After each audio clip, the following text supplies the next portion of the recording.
prazer estar aqui com vocês, né? Sejam muito bem-vindos aqui à unidade do Hub Plural Boa Viagem 1. Né? Prazer enorme estar sediando mais um evento de vocês aí. A gente está muito feliz com isso. Estamos sendo patrocinador dessa edição especial, né, de um ano, porque é muito importante para a gente fomentar esse tipo de iniciativa, né? Tá perto de gente que está construindo, tá perto de gente que está fazendo, tá perto de gente que está botando a mão na massa. Esse é o tipo de gente que a gente quer estar junto, né? A gente quer estar realmente se cercando de pessoas que cada vez mais estejam levando o sarrafo lá para cima, né? Trazendo coisas diferentes. Isso para a gente é muito importante. Então, prazer enorme estar aqui com vocês. Eu trouxe um pouquinho da história do Hub Plural e eu queria compartilhar com vocês um pouco de como foi essa jornada, como é que está sendo essa jornada, que ano que vem completa 10 anos. Né? Então, já fizemos 9 anos esse ano, nosso CNPJ dia 27 de junho de 2013. Né? Então, estamos aí numa trajetória muito interessante. E eu queria compartilhar uns aprendizados de vida real mesmo com vocês, né? de como tem sido isso daí. E a primeira coisa é o seguinte, 2013 quase não se falava sobre mercado de escritórios como serviço. Né? E até então aquela palavrinha chamada coworking estava surgindo aqui em Recife especificamente. No Brasil começou em torno de 2009 mais ou menos, mas aqui em Recife começou a surgir ali entre 2012 e 2013. E aí sempre foi um desafio, porque muita gente diz assim, isso aqui não vai funcionar em Recife, né? Sempre tem essa premissa de que em Recife nada funciona, né? Ou coisas nesse sentido. Eu falei, putz, beleza, vamos embora. Mas como é que se deu, né, o surgimento desse negócio? Eu, na época, para quem não sabe, eu sou formado em física, né? Bacharel em física, tenho mestrado em engenharia nuclear e, obviamente, abri a minha primeira empresa de arquitetura, né? Tipo assim, um negócio bem parecido, né? Então, é tudo a ver, tudo a ver. Então, eu montava eventos nos centros de convenções, então montava aqueles estandes, né, de feiras e tudo mais. Então, usei a minha expertise, né, de eletromagnetismo aí para poder fazer esse negócio. E aí eu comecei a conhecer muito empresário, comecei a conhecer muito empreendedor. E o que eu estava percebendo é que eles não se conheciam. Eu falava, porra, como é que tu não conhece fulaninho? Fulaninho está fazendo algo que é parecido com o que tu está fazendo, tal, não sei o quê. E as pessoas simplesmente, naquela época, né, a rede social estava surgindo ainda, né, era muito incipiente, era Orkut ainda, eu acho, né, tinha aquelas comunidades e tal, Mirk, né. Não, mas o UOL, bate-papo do UOL. Né? Conecta na sexta-feira à noite, né, para ser um pulso só, né, descada. Então, a galera não se conhecia, né, propriamente falando. E o outro detalhe era o seguinte, a barreira de entrada para esses empreendedores que estavam começando seus negócios em ter um escritório era muito alto. Porque até hoje ainda, né, você alugar um escritório dá um trabalho muito grande. Você tem que procurar um ponto, normalmente é uma salinha comercial apertada ali, 40, 50 metros quadrados no máximo, que para você alugar você tem que ter um contrato de longo prazo, 3 a 5 anos, tem que ter um fiador, você tem que desembolsar uma grana para fazer uma reforma, comprar móvel, reformar a sala, gerenciar 16 fornecedores pelo menos, né, a Celp, a Compesa, o condomínio, a Acta, né? A menina da limpeza, né, a diarista, comprar cafezinho, o encanador, privado entupir, o cara da internet, do telefone, etc. Então, porra, dá trabalho pra caralho, né? Então, tira muito tempo teu que tu devia estar vendendo, né, tocando teu negócio, fazendo a gestão da equipe, etc, para estar cuidando desse negócio. E era caro. Então, quem estava começando o negócio, muitas vezes não tinha grana para fazer isso. Ou eu vou direcionar essa grana, né, para vender, para contratar alguém, ou eu vou direcionar essa grana para montar um escritório. Então, muita gente deixava de começar algo, às vezes, porque não tinha acesso, não tinha grana, não tinha condições de fazer isso. E o outro era também o baixo engajamento e insatisfação da equipe de grandes empresas, médias e grandes empresas. Não sei se vocês lembram, né, mas naquela época, e até hoje ainda, inclusive, o pessoal se refere a escritório como baias. Né? Ah, tem quantas baias? Aí eu falo, meu amigo, baia é para cavalo, né? Baia não é para gente. Às vezes ainda vem aqui, procuram um Hub Plural e dizem assim, eu quero um escritório que tenha 16 baias. Eu falo, meu amigo, você tem uma aras, né? Você tem uma fazenda. Só pode, né? Porque, né? Como é possível? Então, e era um ambiente muito triste mesmo, né? Era aqueles cubículos quadrados, a galera realmente não se via, né? Dentro de 50 metros quadrados, você tinha que colocar uma mini copa, que era realmente mini, com um banheiro, que era só um privado, um lavabozinho, que a galera, né, só podia ir na hora do almoço, porque é quando estava vazio o escritório também, né? Principalmente o cara trazia para esquentar no micro-ondas o resto do peixe do final de semana, que incensava o ambiente como um todo, né? O pessoal ficava trabalhando ali meio apertadinho. Então, é um caos, né? Um caos. Tangerina, né? Aquele azedinho, né? Aquele azedinho, nossa senhora. E aí, o que estava acontecendo, né? A galera estava trabalhando infeliz. O pessoal estava indo para o trabalho como forma de sacrifício. né, ia trabalhar num lugar que não era bacana, que não era inspirador, que não era legal, que não queria estar ali, mas estava ali porque precisava estar ali. Aí eu falei, pô, beleza. Então, eu comecei a observar isso daí. E também, naquela época, né, a gente estava assistindo uma mudança comportamental na dinâmica da relação vida-trabalho. Estava surgindo uma nova geração, né, que, diferentemente da geração dos meus pais, por exemplo, né, que enxergavam o trabalho como forma de sacrifício, que tinha que trabalhar independente do que se você gostava, se você não gostava, porque tinha que botar o leite das crianças dentro de casa, né, passava 35 anos trabalhando para se aposentar, para depois, então, pensar em tirar férias, né, para poder depois pensar em aproveitar ou ser feliz ou qualquer coisa parecida. E estava surgindo uma geração aí que estava enxergando, né, o trabalho com esse trinômio aí, propósito, experiências e estilo de vida. Propósito no sentido de fazer algo proposital. Né? Eu estou fazendo aquilo ali porque eu quero, porque eu escolhi, porque dentre 10 alternativas eu escolhi essa, propositalmente. E estilo de vida porque a gente está percebendo cada vez mais que é indissociável trabalho e vida. Vida pessoal e vida profissional, né, agora se fundiram, né, que não tem mais separação. Não dá, principalmente, né, porque a gente ainda não sabe lidar com um negócio chamado smartphone, né? E o WhatsApp também. Às vezes, 2 horas da manhã, você acorda, vai fazer aquele xixizinho, você leva o celular, né, e tal, não sei o quê. É pau. E estilo de vida, porque cada vez mais é um estilo de vida. O meu trabalho, o que eu faço, a minha atividade profissional, ela está diretamente incorporada na vida que eu levo, no estilo de vida que eu estou levando. E, a partir disso, né, foi quando surgiu o Hub Plural. Ele nasceu como uma resposta emergente a essa mudança de comportamento, nessa relação vida-trabalho, nessa dinâmica, né, e como a gente trabalha nas cidades. O detalhe é que nascemos em 2013, fomos assassinados em 2020, né, porque o mundo todo decretou a falência do nosso negócio, né, os especialistas do mundo inteiro, quando deu ali, abril de 2020, disseram, esse mercado morreu. Eu falei, porra, fudeu, né? O negócio que eu criei faz 7 anos, morreu, ninguém me avisou, né? Então, e aí eu estou sabendo, né, pelos especialistas do mundo todo, agora que eu não tenho mais empresa, né, ferrou, foi complicado.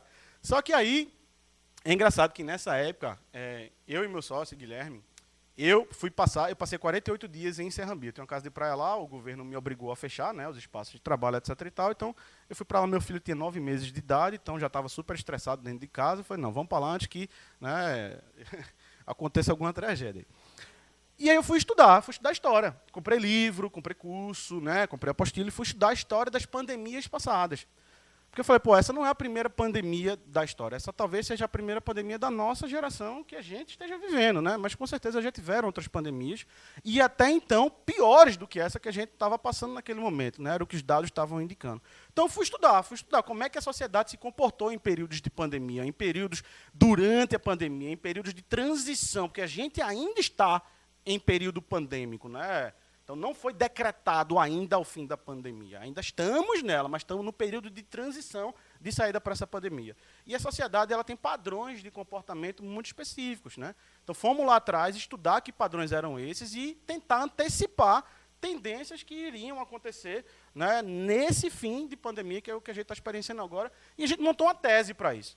E essa tese, tudo indicava que haveria uma migração muito grande na oferta e no tipo de demanda relacionada a espaços corporativos e empresariais. E iriam deixar de ser aquelas salas tradicionais de empresariais comuns e iriam passar a ser exatamente o que a gente já vinha fazendo há pelo menos 7 anos. Transformar aquele peso que é carregar um escritório em um serviço flexível, ágil, rápido, legal, bacana e que tivesse diretamente relacionado com aquele trinômio de propósito, experiência e estilo de vida.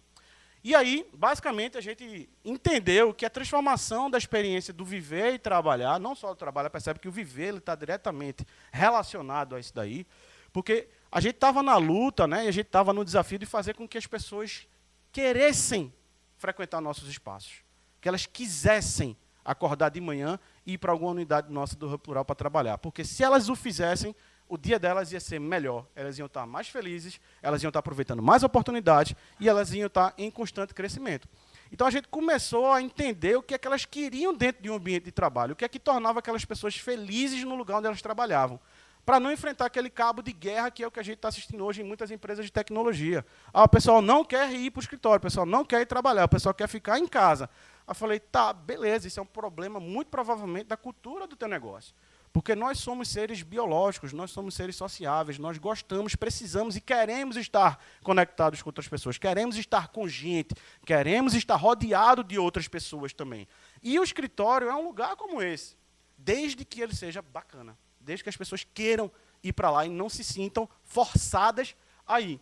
Então, a gente começou a transformar essa experiência exatamente partindo desse pressuposto. O que é que a gente precisa fazer, o que é que a gente precisa ter aqui, o que é que a gente precisa ser enquanto empresa, para que as pessoas, quando acordem de manhã, falem assim, pô, se eu não for para lá, o meu dia não vai ser tão legal quanto seria se eu fosse para lá. Então, a gente passa a enxergar o escritório dessa forma, né? Nem coworking, nem empresarial, nem a sua casa, né? O melhor dos três mundos. Então, a gente junta todos eles. O que é que tem na tua casa que tu gosta tanto, né? É aquele cafezinho, é aquela privacidade, é aquele silêncio, o que é que é? O que é que tem no empresarial que faz com que as empresas queiram ir para lá? É uma infraestrutura adequada, é uma recepção legal, é um endereço, né? Ou coisas nesse sentido. E o que é que tem no coworking que também faz com que a galera goste de ir? É a cerveja, né? Aquele ambiente mais descontraído, é uma vibe legal, é um network, é uma conexão. Então, a gente juntou tudo isso e empacotou aí nos nossos produtos, né? Então, basicamente, os benefícios que a gente oferece: zero investimento inicial, né? Então você pode começar de forma imediata, o escritório todo mobiliado, né? Tudo certinho, tudo bacana. Mobiliário corporativo de alto padrão, super ergonômico, todos com licenças, né? De madeira de reflorestamento, por aí vai. Mobilidade, hoje a gente tem 5 unidades em funcionamento, mais 4 em reforma, então o cliente nosso pode usar qualquer um dos nossos espaços a qualquer momento, não precisa estar preso em um só. Comunidade empresarial, hoje a gente tem cerca de 2.000 CNPJs únicos que são atendidos pelos nossos produtos e pelos nossos serviços. Infraestrutura de gente grande, né? Então, como eu disse, todas as unidades a gente tem data centers próprios, a gente tem mobiliário corporativo de alto padrão, a gente tem infraestrutura, né, adequada para que vocês possam trabalhar sem ter dor de cabeça. E flexibilidade exatamente para poder acompanhar o teu ritmo de crescimento. Se tu está crescendo, se tu está diminuindo, no momento que a tua empresa está, o nosso contrato ela se adequa a isso. Você não precisa estar preso a um contrato leonino, onde você depois tem que se livrar dele, muito pelo contrário. A gente faz esses ajustes aí. Basicamente, essas são as unidades que a gente tem em funcionamento hoje, tá? Estão em todos os cantos da cidade, Zona Sul, Zona Norte, Zona Oeste, Centro, e por aí vai. Até na Várzea, né? A gente tá presente lá. Hoje são 11.630 metros quadrados de espaços de trabalho que a gente oferta para os nossos clientes nessas localidades aí, certo? E esse é o plano de crescimento da gente. Nossa meta é ter 48 unidades e 75 mil metros quadrados até 2027, nos próximos 5 anos.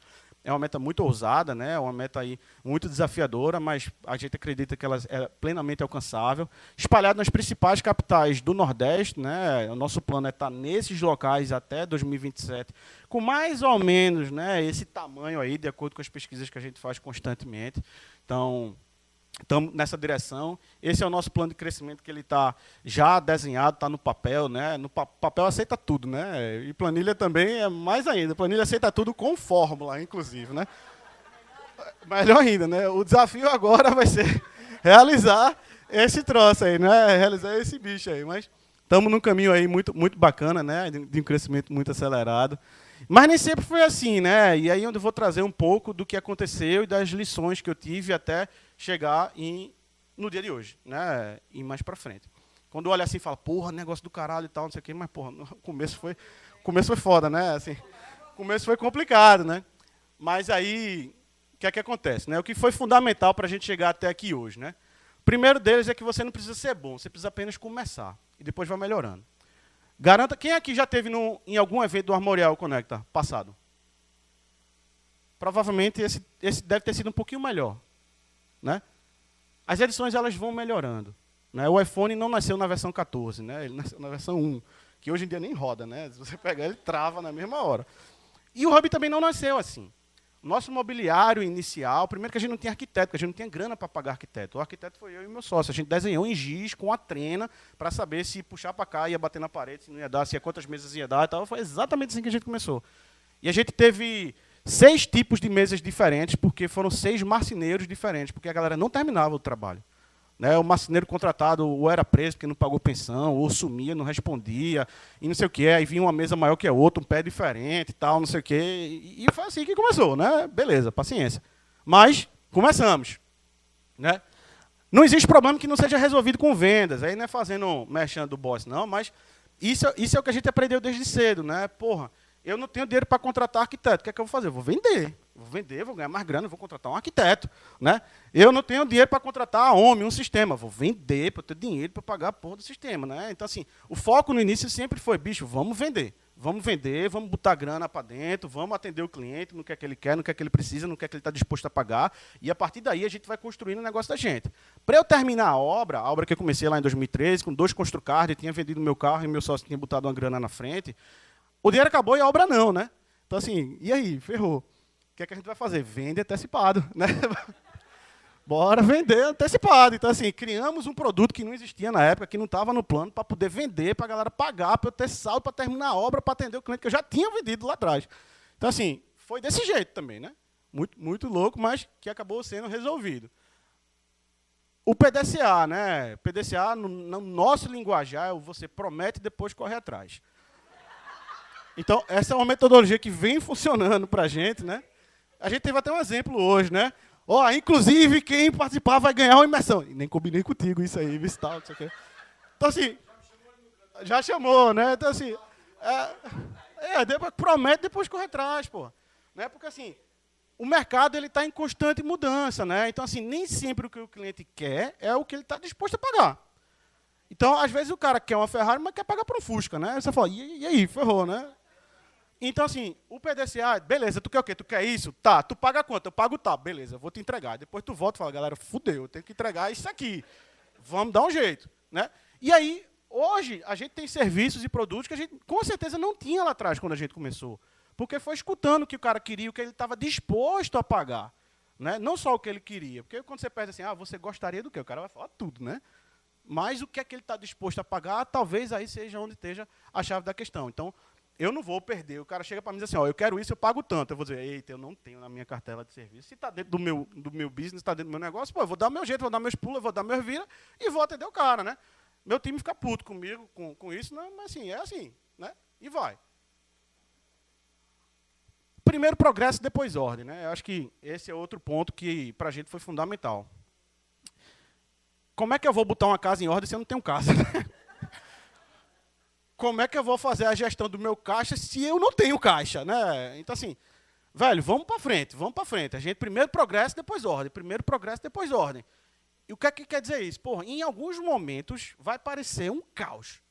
Né? Eu não sei se vocês já passaram por momentos assim, mas tem momento que eu acordo de manhã feliz pra caralho, porra, vai ser um dia massa, tal, uhul. Da 8 horas da manhã eu já tenho 3 bombas para resolver, eu falo, fudeu, minha empresa até às 11 quebrou.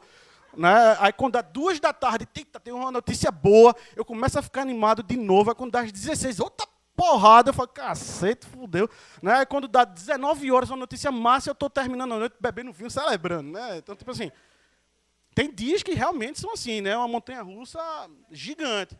Mas isso só acontece quando a gente está realmente botando sarrafo lá para cima. Né? Então, primeiro progresso, depois ordem. Né? É mais importante o quê? Você seguir um processo ou você efetuar uma venda? Para a gente, efetuar uma venda. Faz a porra da venda, pô. Depois vai lá e ajusta o processo. Depois vai lá e organiza. Mas faz a venda, velho. Bota o cliente para dentro, assina um contrato, faz o cara para pagar. Ah, mas não seguiu o processo. Foda-se o processo nesse caso, né? Faz a venda, bota o cliente, atende o cara e depois você vai lá e vai ajustar. Porque se o processo está ali para te atrapalhar a vender, então tem alguma coisa errada, né? O problema talvez seja o processo, inclusive. O processo ele serve para facilitar a tua vida, né? Facilitar com que você vai vender. O outro ponto é liderança fraca perpetua problema e liderança forte resolve problema. O que é que eu quero dizer com isso? Vão ter momentos que você vai ter que ter conversas difíceis. Né? Com o fornecedor, com o funcionário, com o cliente, inclusive, por aí vai. E tem muita gente que foge de conversa difícil. Tem muita gente que sabe o que tem que fazer, sabe como fazer, mas não faz. Ah, fica com receio, fica com sei lá o que for. Mas, deixa eu dizer um negócio para vocês. Má notícia não melhora com o tempo. Né? Então, se você sentar e esperar, não vai melhorar, não vai resolver. Geralmente piora. Então, assim, vão ter momentos que você vai ter que ter conversas difíceis com as pessoas. Né? E a gente aqui utiliza uma metodologia que a gente aprendeu recentemente, chama franqueza radical. Então, franqueza radical, você tem como, sim, ser verdadeiro, ser assertivo, ser objetivo com a pessoa, sem ser necessariamente um cuzão. Sem desrespeitar aquela pessoa, sem agredir aquela pessoa, né, sem fazer com que ela se sinta mal. Mas eu acho que a melhor forma de você demonstrar respeito a uma pessoa é sendo verdadeiro com ela. A única forma que você tem para fazer com que as pessoas caiam na real é se você jogar a real para ela. Caso contrário, ela não vai conseguir mudar. E você não vai ter a mudança que você precisa que ela tenha e que a sua organização tenha como consequência disso. Então, é chato, é difícil, mas é necessário.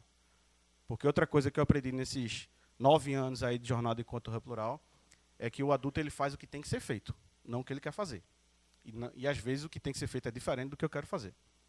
Mas eu vou lá e faço. Ó, isso aqui é o seguinte. Isso aqui é uma visão macro de como funciona a nossa empresa enquanto organização. Tá? Então, o que é que eu quero dizer com isso? Basicamente, aqui, eu tenho qual é o meu papel enquanto CEO. Então, basicamente, ser o guardião da visão, da estratégia da cultura, responsável pelo plano de negócio e resultado da empresa, e relacionamento com o mercado, investidores e parceiros. Então, para isso, eu me divido em 2 etapas, o meu time de gestão e o meu time de expansão. No meu time de gestão, como qualquer negócio, ele tem essas etapas fundamentais, mas elas precisam estar muito mapeadas e eu preciso poder monitorar e acompanhar elas. Então, basicamente, eu tenho o meu time de marketing comercial, que é responsável por gerar demanda. Então, essa galera tem que me gerar lead, eles têm que gerar demanda para que meu time de vendas converta essa demanda em clientes, bote dinheiro para dentro de casa. Eu tenho que ter o meu time de operação para entregar aquilo que o meu time de vendas vendeu com excelência. Eu tenho que ter o meu time de comunidade para engajar o meu cliente, para fazer com que ele fique comigo por mais tempo, né, para fazer com que ele me indique para outras pessoas. E eu tenho que ter o meu time administrativo e financeiro para dar suporte para essa galera todinha, né, para fazer com que o meu cliente pague em dia, para fazer com que o meu funcionário receba em dia, que o benefício caia na hora certa e por aí vai. E a partir disso, eu vou ter, obviamente, meus resultados. E o meu time de expansão, ele segue coisas parecidas, para fazer com que eu tenha mais unidades, que eu tenha mais resultados. Dessa forma, cada unidade que eu tenho, aqui a Flit, BV1, BV2, Ilha do Leite, Recife Antiga, etc., a gente criou um modelo de matricial. Então, todas essas unidades elas têm uma interseção com todos esses segmentos aqui e fazem com que, independente de quantas unidades eu tiver, percebe que aqui eu posso ter 20, 30, 48, que é o plano até 2027, né? E aqui eu consigo escalar, porque todo mundo sabe exatamente o que tem que fazer. Então, quando eu venho para cá, para o meu time, né, de marketing, que ele tem que gerar meus leads, basicamente o cara tem que estar responsável por isso aqui. Ó. Eu tenho que mapear quem são meus clientes, eu tenho que mapear minhas alavancas de crescimento, quais são meus canais de aquisição, onde é que meu cliente está, minha jornada de compra, né, qual é a jornada de compra do meu cliente, a proposta de valor que eu ofereço, que foi muito falado aqui pelo Pablo, meu posicionamento de mercado, né, o conteúdo que eu estou trazendo, o meu branding, a minha assessoria de imprensa. Então, para cada caixinha dessa aqui, eu desdobro isso em outros processos, em métricas de acompanhamento, que eu estou monitorando o tempo todo para saber se o trabalho está sendo entregue, se está sendo bem feito, se está dentro do que eu preciso que seja feito. Todas as áreas elas têm bem definidas, né, o que é que se espera dessas pessoas. Então, quando fica claro, né, o alinhamento de expectativa e o fit cultural da tua equipe, o que é que você espera que eles possam entregar, e se eles conseguem trabalhar de acordo com aqueles padrões comportamentais que você, né, prega dentro da tua cultura, dentro da tua empresa, aí o teu negócio consegue crescer sem você enlouquecer. Né? O teu negócio consegue crescer sem você perder a mão. E aí, quando a gente volta para cá, né, é outro aprendizado que é foda, que é o seguinte, resultado sem controle é a preocupação. Então, pô, às vezes teve momentos da história da gente que a gente estava vendendo bem, mas eu não sabia de onde esse resultado estava vindo. Eu não sabia por que ele estava vindo. Isso me deixava numa posição de refém. Pô, o que é que eu estou fazendo para gerar esse resultado? Será que esse mês que vem vai ser assim também? Se não for, e aí? Como é que eu vou tomar uma decisão baseado em suposição? Né? Baseado em fé, né? Tipo assim, e agora, né? Deus, por favor, me ajude. O mês que vem seja igual a esse. Então, pô, o resultado é importante, mas mais importante que o resultado em si é como ele está sendo gerado. Então, eu tenho que saber de onde o resultado veio e, principalmente, como esse resultado veio. Isso tem que ser previsível, isso você tem que entender, tem que fazer parte da tua estratégia. E aí, é onde deixa eu mostrar aqui para vocês também como é que a gente faz isso aqui. Outro ponto foda também é o seguinte, é essa consciência de que o que nos trouxe até aqui não é mais suficiente para nos levar no próximo nível. O que é que eu quero dizer com isso? Eu tenho que estar o tempo todo em aprendizado constante. O que me fez chegar até aqui não é mais suficiente para me levar até o próximo nível. O que me fez superar o meu primeiro ano de empresa não foi a mesma coisa que eu precisava para vencer o segundo, para vencer o terceiro e por aí vai. Ter 2 unidades é diferente de ter 5. Ter 5 unidades é diferente de ter 10. Ter 5 funcionários é diferente de ter 20. Ter 20 funcionários é diferente de ter 50. Então, as minhas habilidades enquanto empresário, enquanto gestor, elas precisam estar em constante evolução, eu preciso estar em constante aprendizado. Vai ter momentos que eu não vou estar bem na fita, vai ter momentos que eu não vou saber fazer, vão ter momentos que eu vou precisar me reciclar, que eu vou precisar me reinventar enquanto empresário, enquanto gestor. E esse exercício de autoavaliação, esse exercício de autorreflexão, ele não é fácil, dói. É como se você olhasse no espelho e visse, putz, estou feio pra caralho, né? Então, tipo assim, é ruim de admitir isso. Né? E o melhor exemplo é o seguinte, quem tem filho aqui? Levanta a mão aí, só para eu ter noção. Quem tem filho? Beleza. Quem tem filho feio? Levanta a mão. Né? Ninguém, né? Então, assim, eu vi alguém fazendo assim, devagarzinho. E já foi dito aqui, né? Pô, a minha empresa, a sua empresa é como se fosse seu filho, né? E, porra, olhando para a empresa, vão ter momentos que ela vai estar feia, porra. Vão ter momentos que ela não vai estar adequada para sustentar o crescimento, para sustentar o que você precisa fazer. E ter essa autocrítica, ter essa percepção é fundamental. Caso contrário, você não vai conseguir ir para o próximo nível, você não vai conseguir mudar de patamar, você não vai conseguir crescer e ser escalável enquanto gestor ou enquanto empresa. E, por último, né, muita gente fala que empreender é um ato de coragem. E é também. Né? Muita gente diz que empreender é um ato de fé. E é também. Né? Mas aqui, para a gente, no Hub Plural, empreender, ele é muito mais do que isso. Ele é um ato de rebeldia. Né? É o que está estampado aqui na minha cabeça. Né? E por isso que a gente diz muito, pô, fizemos muita coisa já. 9 anos, ano que vem vamos fazer 10 anos. É um marco, é uma história, massa. A gente tem muito orgulho do que a gente construiu. Deu muito trabalho para chegar até aqui. A gente fez muitas coisas para poder alcançar o que a gente alcançou hoje. Mas, se eu me contentar com isso, é o início do fim. Né? Se eu me contentar com isso, é o início do fim. Então, por isso que eu sempre falo para mim, para o meu sócio, quando eu digo falo para mim, eu falo para mim mesmo também, inclusive. Né? É muito mais importante eu ter paixão pelo meu futuro do que orgulho do meu passado. Então, quando eu olho para frente, para os próximos 5 anos, eu tenho certeza que eles vão ser muito mais desafiadores do que os 10 primeiros foram. Mas eu tenho certeza absoluta que vai ser uma aventura, vai ser a aventura da minha vida os próximos 5 anos. E quando chegar em 2017, eu vou estar olhando para 2033 e vou falar, fudeu de novo. Né? Porque se não for assim, eu não estou evoluindo, eu não estou crescendo, eu não estou indo para o próximo nível, eu não estou aumentando de patamar. É como se eu passasse a vida toda que nem o Náutico, né? Ficar ali na Série B, na Série C, na Série B, na Série C e tal, não sei o quê. Quando, na verdade, eu estou querendo jogar a Champions League, porra. Eu estou querendo jogar, né? Eu estou querendo ser campeão da Champions League lá. Eu estou querendo estar jogando com o Real Madrid, com o Barcelona, com essa galera. E, para chegar lá, eu não posso estar olhando somente para o que o mercado local está fazendo. Eu não posso estar olhando somente para o que os empreendedores locais estão fazendo. Eu tenho que estar olhando para o que essa galera está fazendo. Porque, da mesma forma que um atleta de alto nível, ele tem uma preparação, né? Ele é acompanhado por um nutricionista, por psicólogo, ele faz exercício, ele faz uma série de coisas. Eu, enquanto empresário, enquanto empreendedor, se eu quiser estar performando em alto nível, eu tenho que ter todos esses acompanhamentos também. Eu tenho que estar me alimentando bem, eu tenho que estar me exercitando bem, eu tenho que estar bem, amorosamente falando, com a minha família, com meus amigos e por aí vai, porque senão eu não aguento. Senão eu não vou aguentar. Se o meu corpo não estiver bem, se a minha saúde não estiver bem, o meu negócio ele não vai bem. Então, quando eu digo não é possível mais dissociar a vida e trabalho, é exatamente disso do que a gente está falando.